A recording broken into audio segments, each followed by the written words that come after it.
जय हिंद दोस्तों, स्वागत है आपका अपने YouTube channel Ashutosh GS academy में। दोस्तों, हाल ही में अप्रैल में एक डिलिमिटेशन बिल लाया गया और यह बिल पूरी तरह से असफल रहा।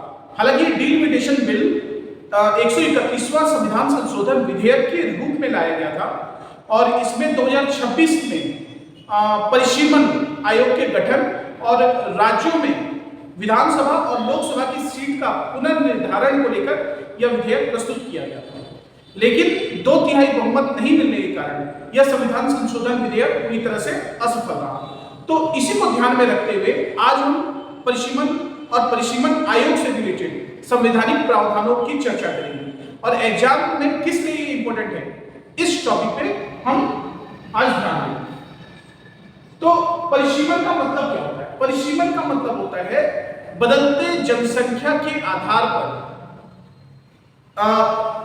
एक निश्चित जनसंख्या के प्रति समान जनसंख्या और समान प्रतिनिधित्व को ध्यान में रखते हुए परिसीमन आयोग की व्यवस्था हमारे संविधान में की गई है। ठीक है, तो परिसीमन का अर्थ क्या है? जनसंख्या में हुए परिवर्तनों को ध्यान में रखते हुए लोकसभा और राज्य विधानसभाओं के निर्वाचन क्षेत्रों की सीमाओं का पुनर्निर्धारण परिसीमन कहलाता है। ठीक है ना, यानी राज्य विधानसभा और लोकसभा में सीटों का पुनर्निर्धारण। ठीक है, अगर इसके प्रमुख उद्देश्यों की बात करें तो समान प्रतिनिधित्व को ध्यान में रखकर यह किया जाता है, यानी जिस प्रकार से अभी तक जो परिसीमन निर्धारित है या जो लोकसभा और विधानसभा की सीटों का निर्धारण हुआ है वह 1971 की जनसंख्या के आधार पर किया गया है। ठीक है ना, तो 1971 से वर्तमान तक अगर हम देखें, 1971 से वर्तमान तक जनसंख्या में एक बहुत बड़ा परिवर्तन देखने को मिला है। तो इस जनसंख्या में हुए इस बड़े परिवर्तन के आधार पर जो नई जनसंख्या आई है, जो नई पीढ़ी आई है, इनका भी समान प्रतिनिधित्व हो, इसको ध्यान में रखते हुए परिसीमन करना बेहद आवश्यक हो गया है। ठीक है, और इसके मूल सिद्धांत की अगर हम बात करें तो 1 पर्सन 1 वोट और 1 वैल्यू के सिद्धांत पर यह देखा जा सकता है। ठीक है, इसके अलावा अगर आरक्षण के रूप में देखा जाए तो एससी और एसटी की सीटों का भी पुनर्निर्धारण किया जाएगा परिसीमन के आधार पर। मतलब पिछले 50 सालों में जनसंख्या में जो परिवर्तन हुए हैं तो उससे कई जिलों में और कई राज्यों में एससी और एसटी के पॉपुलेशन में एक बड़ा अंतर देखने को मिला है और इसे भी ध्यान में रखते हुए सीटों का पुनर्निर्धारण बेहद आवश्यक हो जाता है। इसलिए आरक्षण के लिए भी यह बेहद महत्वपूर्ण है कि लोकसभा और विधानसभा में सीटों का आरक्षण का पुनर्निर्धारण हो सके। तो इसलिए भी परिसीमन को बेहद महत्वपूर्ण माना जा रहा है।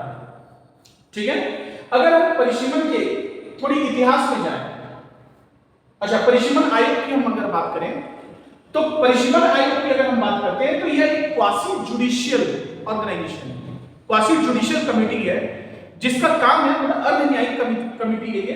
ठीक है ना, यह क्या है? अर्ध न्यायिक, स्वतंत्र और एवं अर्ध न्यायिक निकाय है। ठीक है ना, और इस परिसीमन आयोग का जो गठन है यह राष्ट्रपति के द्वारा किया जाएगा। जो माननीय राष्ट्रपति हैं उनके द्वारा इस परिसीमन आयोग का गठन किया जाएगा। इस परिसीमन आयोग में सुप्रीम कोर्ट के कार्यरत न्यायाधीश या फिर सुप्रीम कोर्ट की कोई सेवानिवृत्त न्यायाधीश की अध्यक्षता में यह परिसीमन आयोग का गठन किया जाएगा।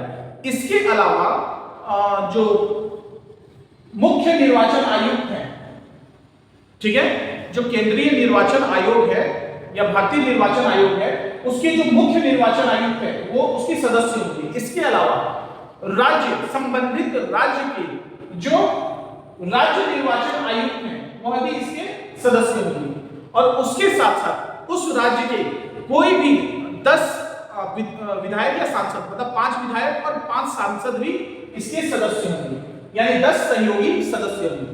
तो जो परिसीमन आयोग होगा, परिसीमन आयोग में एक अध्यक्ष के रूप में सुप्रीम कोर्ट के कार्यरत न्यायाधीश या फिर जो सेवानिवृत्त न्यायाधीश होंगे, साथ में सदस्य के रूप में स्टेट के निर्वाचन आयुक्त, राज्य के संबंधित राज्य के निर्वाचन आयुक्त, इसके अलावा उस राज्य के अच्छा, केंद्र सरकार जो केंद्र निर्वाचन आयोग है, उस केंद्र निर्वाचन आयोग के निर्वाचन आयुक्त भी होंगे और साथ में 10 सहयोगी सदस्य होंगे, जिसमें 5 एमपी और 5 एमएलए उसमें शामिल होंगे। इसके अलावा अगर हम परिसीमन आयोग को एग्जाम के पर्पज से देखें तो परिसीमन आयोग के द्वारा जो भी सीटों का निर्धारण किया जाएगा वह पूरी तरह से बाध्य होगा और इस पर संसद एवं विधानमंडल में किसी भी प्रकार का कोई संशोधन नहीं किया जाएगा और यहां तक कि न्यायालय सुप्रीम कोर्ट में भी इस पर किसी प्रकार की कोई वाद विवाद नहीं की जाएगी। लेकिन इससे रिलेटेड 2024 में एक जजमेंट आता है सुप्रीम कोर्ट का, किशोर चंद्र छगनलाल वाद, जिसमें सुप्रीम कोर्ट ने ये कहा था कि यदि परिसीमन के निर्धारण में यदि कोई मनमाना रुख अपनाया जाए तो उस स्थिति में सुप्रीम कोर्ट उस प्रकार के निर्णय पे वाद विवाद किया जा सकता है या सुप्रीम कोर्ट उस पर रिव्यू कर सकता है। ठीक है, अगर यहां से हम आगे बढ़े तो अगर परिसीमन आयोग की हिस्ट्री की बात करें तो जब 1951 का जनसंख्या हुआ, 1951 की जनगणना हुई, जनसंख्या जनगणना हुई, तो उसके आधार पर 1952 में परिसीमन किया गया पहली बार। इसके बाद 1961 की जनगणना के बाद 1962-63 में पुनः परिसीमन किया गया।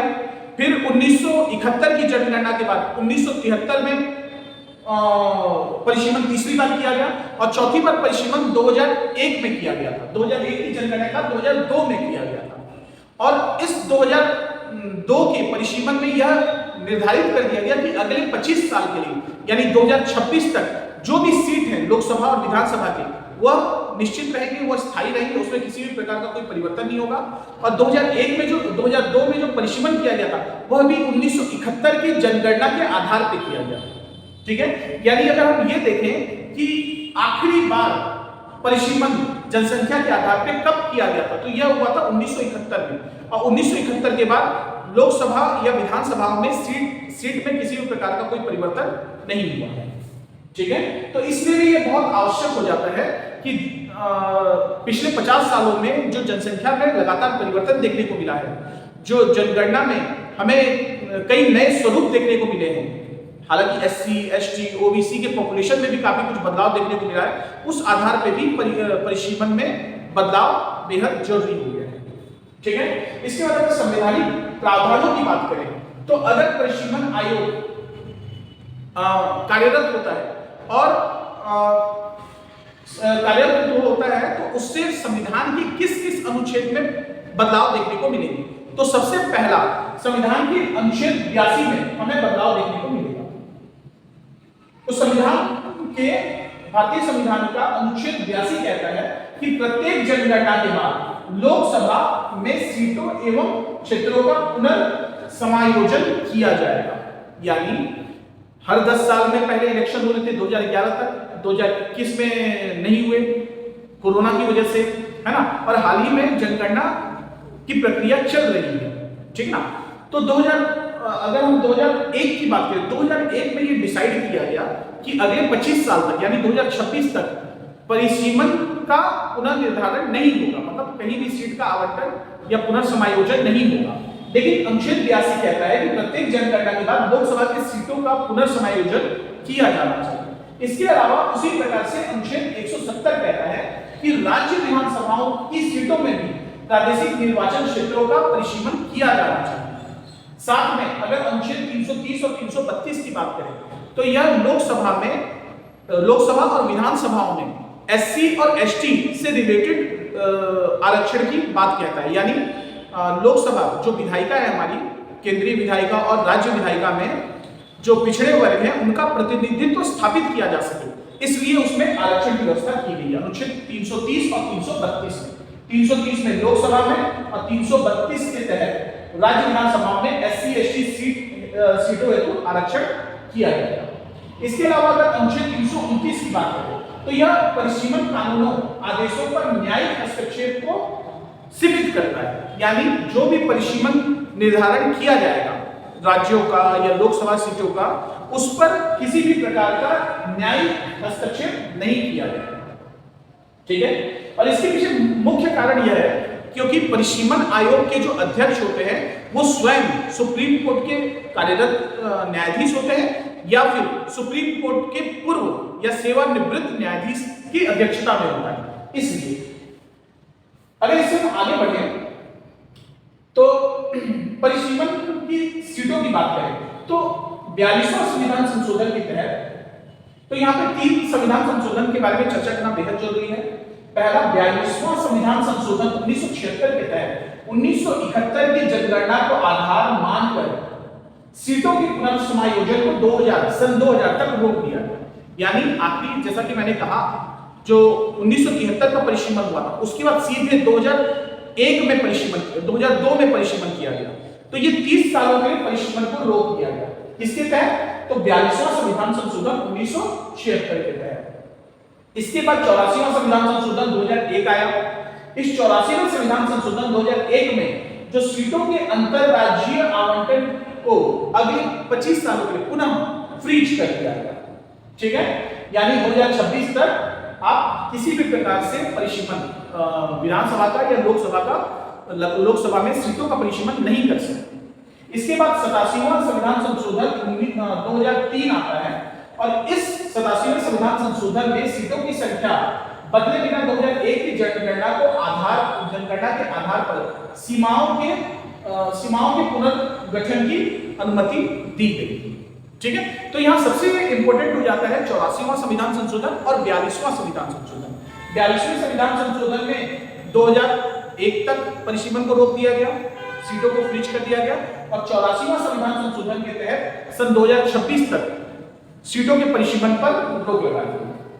ठीक है, यहां से अगर आगे बढ़ते हैं तो अगर परिसीमन को लेकर जो मेन विवादित जो पॉइंट्स की अगर हम चर्चा करें तो यहां पे सबसे बड़ी प्रॉब्लम है उत्तर और दक्षिण के बीच अंतर, यानी उत्तर और दक्षिण, उत्तर बनाम दक्षिण का मुद्दा। अगर उत्तर भारत की बात करें तो उत्तर भारत जो है वो सबसे अधिक जनसंख्या वाले राज्य है या सबसे अधिक जनघनत्व वाले भी राज्य हैं। जैसे उत्तर प्रदेश 20 करोड़ से अधिक की जनसंख्या, बिहार लगभग 11 करोड़ की जनसंख्या, बंगाल चौथी सबसे बड़ी जनसंख्या वाला राज्य है ना। तो अगर उत्तर भारत की बात करें तो परिसीमन में कुछ इस प्रकार के प्रावधान हैं कि वहां पे जनसंख्या को ध्यान में रखकर ही सीटों का आवंटन हुआ। यानी यदि दक्षिण भारत के राज्य की टोटल फर्टिलिटी रेट कम है, मतलब उन्होंने पिछले कुछ सालों में अपनी जनसंख्या को समायोजित किया है और एक तरह से ये कहें कि अपने ह्यूमन रिसोर्सेज को डेवलप किया है, तो उससे वहां की जनसंख्या में काफी नियंत्रण देखने को मिला है, शिक्षित और स्किल्ड पॉपुलेशन सामने आई है। तो इसका एक तरह से नुकसान होगा दक्षिण भारत को और इसी को मुद्दा बनाकर दक्षिण भारत की जो सरकारें हैं, जो तमिलनाडु हो गए, कर्नाटक हो गए, आंध्र प्रदेश हो गए, ये इस बात को हमेशा केंद्र सरकार के सामने रख रहे हैं कि उनकी जो प्रतिनिधित्व क्षमता है वो कम हो परिसीमन के बाद। तो उनका ये कहना है कि जो जनसंख्या को केवल आधार बनाया गया है उसके अलावा कुछ और संकेतकों को भी शामिल किया जाना चाहिए जो डेवलपमेंट से रिलेटेड है। ठीक है, तो अगर दक्षिण राज्यों की चिंताओं की बात करें तो दक्षिण राज्य में टोटल फर्टिलिटी रेट बहुत कम है ना, और जनसंख्या काफी नियंत्रित की गई है, जिसके कारण तो केवल जनसंख्या के आधार पर लोकसभा या लोकसभा राज्य विधानसभाओं में जो सीटों का आवंटन है ये कहीं ना कहीं दक्षिण भारतीय राज्यों को नुकसान पहुंचाया। इसके बाद उत्तरी भारत के राज्यों की हम बात करें तो अधिक जनसंख्या वृद्धि है यहाँ पे, जिस कारण से लोकसभा में सीटों के आवंटन में उत्तर भारत को फायदा होगा, उत्तर भारत के राज्यों को फायदा होगा और कहीं ना कहीं यही इस विवाद का मुख्य कारण है। ठीक है, इसके अलावा परिसीमन से जुड़ी कुछ और चुनौतियों की अगर हम बात करते हैं तो परिसीमन बेहद आवश्यक है, लेकिन इसकी प्रतिनिधित्व पर काफी बोझ, परिसीमन बेहद आवश्यक है और इसकी जो प्रतिनिधित्व वर्तमान प्रतिनिधित्व क्षमता है उस पर बहुत ज्यादा बोझ पड़ रहा है। यानी कहने को तो ये प्रति 10 लाख जनसंख्या पर एक प्रतिनिधि है, लेकिन वास्तविक स्थिति इससे काफी उलट देखने को मिलती है। और अगर इसको हम उत्तर प्रदेश और बिहार के परिप्रेक्ष्य में देखें तो वहां पे ये समझिए कि यह आंकड़ा बहुत हद तक चेंज हो चुका है, यानी एक तरह से डबल या ट्रिपल हो चुका है। ठीक है, तो प्रतिनिधित्व का भारी बोझ 1971 के बाद जनसंख्या कई गुना बढ़ी है। ठीक है ना, परंतु लोकसभा की सीटें अभी भी स्थिर है। तो क्या यह माना जाए कि 10 लाख जनसंख्या पे एक सीट अभी भी है? तो ऐसा सोचना भी गलत है। और वहीं दूसरी ओर अगर पॉपुलेशन वर्सेस परफॉर्मेंस की बात करते हैं तो उन राज्यों का क्या जो अपने राज्य के ह्यूमन रिसोर्सेज को डेवलपमेंट करने पे विशेष ध्यान दे रहे हैं, जैसे दक्षिण भारत के राज्य, है ना। तो यदि केवल जनसंख्या को आधार माना जाए तो वहीं पे जनसंख्या नियंत्रण या सुशासन के मामले में बेहतर प्रदर्शन करने वाले राज्यों का कहीं ना कहीं काफी राजनीतिक नुकसान देखने को मिल सकता है। ठीक है, तो यहां पे अगर आगे की राह के रूप में हम देखें तो कहीं ना कहीं केंद्र सरकार को यह भी समझना होगा कि परिसीमन केवल जनसंख्या के आधार पर ना करके कुछ और नए फैक्टर्स उसमें इंक्लूड किए जाने चाहिए। ठीक है, इसके अलावा परिसीमन का अगर महत्व हम देखें तो 2026 तक तो सीट फ्रीज है, लेकिन अब आने वाले इलेक्शन में यानी 2029 में जो लोकसभा का इलेक्शन होगा वहां कहीं ना कहीं यह सबसे बड़ा एक फैक्टर होगा कि क्या 2029 का इलेक्शन नए परिसीमन के आधार पे होगा या वापस से उसी 1971 की जनसंख्या के बाद हुए परिसीमन के आधार पे किया जाएगा। तो मूल यहां पे अगर समस्या हम देखें तो वर्तमान जनसंख्या के आधार पर परिसीमन किया जा रहा है, ठीक है ना, लेकिन क्या जनसंख्या के आधार पर न करके इसको जनसंख्या नियंत्रण, सुशासन और संघीय संतुलन को ध्यान में रखकर भी किया जा सकता है? यानी जनसंख्या के अलावा क्या हम कुछ और कारक, कुछ और फैक्टर्स इसमें जोड़ सकते हैं जिससे हम संघीय शासन प्रणाली को और मजबूत बना सकें? तो यह सवाल बेहद महत्वपूर्ण है और कहीं ना कहीं केंद्र सरकार को इसके बारे में अवश्य सोचना होगा। ठीक है, अच्छा, परिसीमन की अगर लाभ और सीमाओं की हम बात करें तो इसकी अगर हम लाभ की बात करें तो इसमें समान जन प्रतिनिधित्व देखा जा सकता है ना। इसके अलावा बढ़ती शहरी जनसंख्या के अनुरूप क्षेत्रों का पुनर्गठन होगा। SC/ST की बदलती आबादी के अनुसार उनको सीटों में आरक्षण मिलेगा, है ना। वहीं पर अगर इसकी कमियों की हम बात करें तो उत्तर दक्षिण क्षेत्रीय असंतुलन की आशंका देखने को मिल रही है और कहीं ना कहीं यही मुख्य विवाद का कारण है। ठीक है, जनसंख्या नियंत्रण करने वाले राज्यों को हानि होगी और केंद्र राज्य राजनीतिक शक्ति संतुलन में बदलाव देखने को मिलेगा। ठीक है, अच्छा, आगे की बात तो आगे क्या हो सकता है या क्या किया जाना चाहिए? तो यहां पे कहीं ना कहीं बहुआयामी दृष्टिकोण अपनाना होगा, मल्टी डायमेंशनल थॉट को डेवलप करना होगा और जो अब तक केवल जनसंख्या के आधार पर किया जा रहा था परिसीमन, उसे जनसंख्या के अलावा विकास, भौगोलिक क्षेत्रफल, प्रशासनिक सुविधाएं और जनसंख्या नियंत्रण को भी, जनसंख्या नियंत्रण जैसे पैमाने को भी शामिल करना होगा। इसके अलावा अगर लोकसभा सीटों का विस्तार की बात करें तो कुल सीटों की संख्या बढ़ाकर परिसीमन किया जाए, यानी जितने सीट जिन राज्यों को दिए गए हैं उसी को एक रेशियो में बढ़ाया जाए जिससे किसी भी राज्य को इससे मूलतः नुकसान का सामना ना करना पड़े। ठीक है, यानी सीटों को एक फिक्स्ड रेशियो में बढ़ाया जाना चाहिए। ठीक है, और कहीं ना कहीं दक्षिण के राज्य इसमें सपोर्ट जरूर करेंगे। इसके अलावा अगर राजनीतिक सर्वसम्मति की बात करें तो परिसीमन केवल तकनीकी प्रक्रिया नहीं है बल्कि भारतीय संघवाद को अक्षुण्ण रखने हेतु सभी राज्यों के बीच एक सर्वसम्मति आवश्यक है, यानी बिना विपक्ष के सहयोग के केंद्र सरकार यहाँ पे परिसीमन नहीं करवा पाएगी और यही परिणाम हमें अप्रैल 2026 में देखने को मिला जब यहाँ पे मत विभाजन किया गया तो लगभग 53% वोट्स पक्ष में गिरे परिसीमन की, जबकि रेस्ट वोट्स इसके विपक्ष में पड़े। तो संविधान संशोधन के अनुसार, जो संविधान संशोधन के नियम कहते हैं उसके अनुसार कम से कम 2/3 बहुमत का आंकड़ा चुना बेहद आवश्यक है और उसके साथ आधे से अधिक राज्यों का समर्थन भी जरूरी है।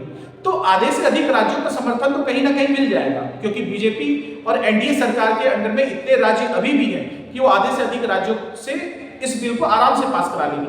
लेकिन ये जो 2/3 बहुमत है दोनों सदन से, यह बिना विपक्ष को अपने भरोसे में लिए और बिना दक्षिण के राज्यों को भरोसे में लिए इस बिल को पारित करवा पाना संसद के द्वारा बेहद मुश्किल नजर आ रहा है। तो देखते हैं आगे सरकार किस प्रकार की इस चुनौती का सामना किस प्रकार से करती है। तब तक प्रिपेयर करते रहिए, तैयारी करते रहिए। जय हिंद।